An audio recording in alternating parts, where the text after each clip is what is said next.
James Hughes says, with Haaland completely balling out for Manchester City, do you think Real Madrid should have went after him harder? Surely him, Benzema, and Vinicius could have played in the same team in a 4-4-2 or various formations.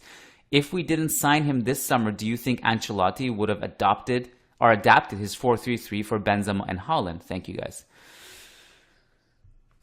I think that obviously Haaland is an amazing player, but the fit side of things would have been problematic. I don't think it would have been as easy as sorry, I forgot the patron's name. Yeah, as Jamie is mentioning, I think that the fit side of things would have been a bit tricky. Although I do believe that getting a player like Haaland for that kind of fee, I realize that we're talking about signing fee, we're talking about agents fee and all that. We're potentially looking at a one-time opportunity. We don't know whether or not the reported release clause with Manchester City is real. If it is, then it's great because Real Madrid will have a chance to sign him 2 years from now for a decent price. I think it was 175 or something like that, which is expensive, but mind you, Haaland might be the world's best striker in 2 years' time. So we don't know if that's true. We won't know probably until 2 years' time. Even if it's true, I expect that if he keeps performing this way, Manchester City will definitely try to get rid of that clause via an extension with a signing fee and all that. So Real Madrid might have missed on an incredible opportunity to sign what appears to be a soon to be football great in Erling Haaland. So you don't want to miss out on those, and Real Madrid might have, because they trusted Mbappe to sign for them. Now maybe the club lost on both. Hopefully that release clause is still there, or hopefully Haaland sometime forces his way out of Manchester City or whatever, because you potentially want to get your hands on those kinds of players for sure. Especially when Benzema is out, by the way. Yeah, I think it's an interesting debate to be had. I personally, if you sign Haaland, I don't think you can bench either him or Benzema, and I don't think you can bench Vinicius either, which means you're forcing the three of them to play together, which means you're not playing 4-3-3 anymore. But who's to say that wouldn't work? If you did a 4-4-2 with Benzema and Haaland up front, Benzema can thrive playing off of a pure striker just by being the shadow striker / false nine that he is / 10. I mean, he's basically a 10, and we talked about this so many times. If you put him alongside another striker, that's what would happen. Who's to say it wouldn't work? I mean, you'd lose the symmetry, which you don't have anyway, unless Rodrigo plays. And last game, Rodrigo literally played and overloaded the left side. But what you would do is maybe sacrifice the midfield steal. And you would, instead of having like Fede as your fourth midfielder, then, you'd have to go to a double pivot. Vinicius would go on the left side. Either Kroos or Modric, you have to send to the bench, I think. Because you still need the Tchouameni's presence as an anchor. And then, unless you want to play Modric on the right wing, which I don't think is ideal, especially at this stage of his career, you're sacrificing either Modric or Kroos, because you need one to play alongside Tchouameni, and then you probably in that 4-4-2 / with Vinicius being more of an attacker for sure, but you need a right winger.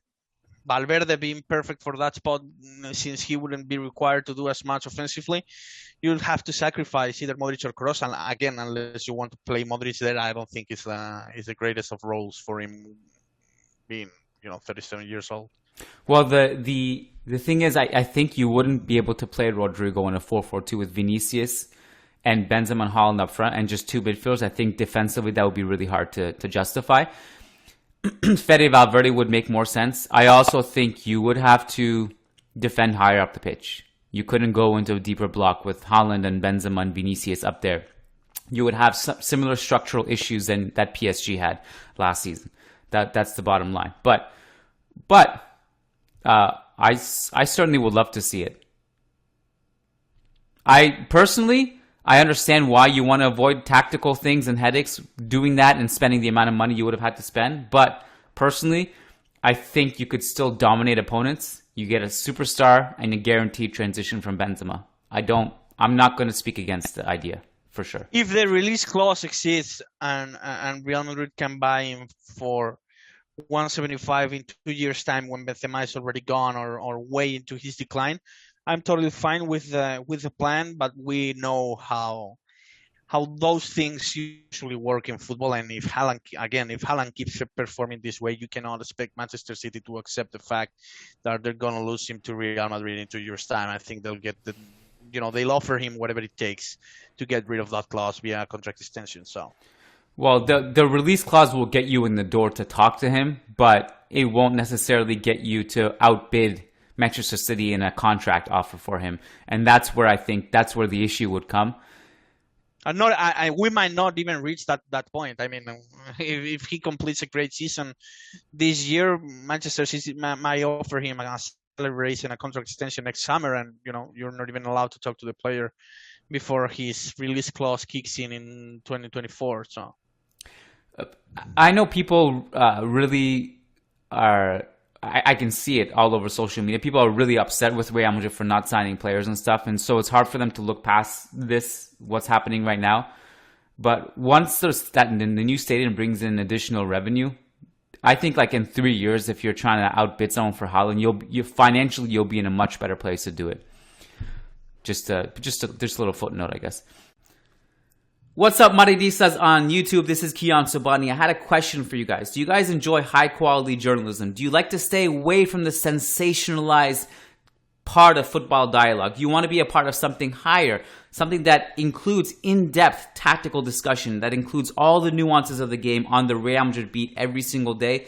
Well, we do that over on patreon.com/Managing Madrid. So if you like the free content, we can bring you in even farther into the Real Madrid family. You'll be a part of something really special, and you get a ton of exclusive content, and you also get access to those live Zoom calls that happen on the back of those magical Champions League nights. You actually get to join the call, you get to ask us questions, and you get access to content like you saw today, which was from a weekly Thursday mailbag that is exclusively for Managing Madrid patrons, where patrons actually submit questions and Lucas and I go through and answer them every single Thursday.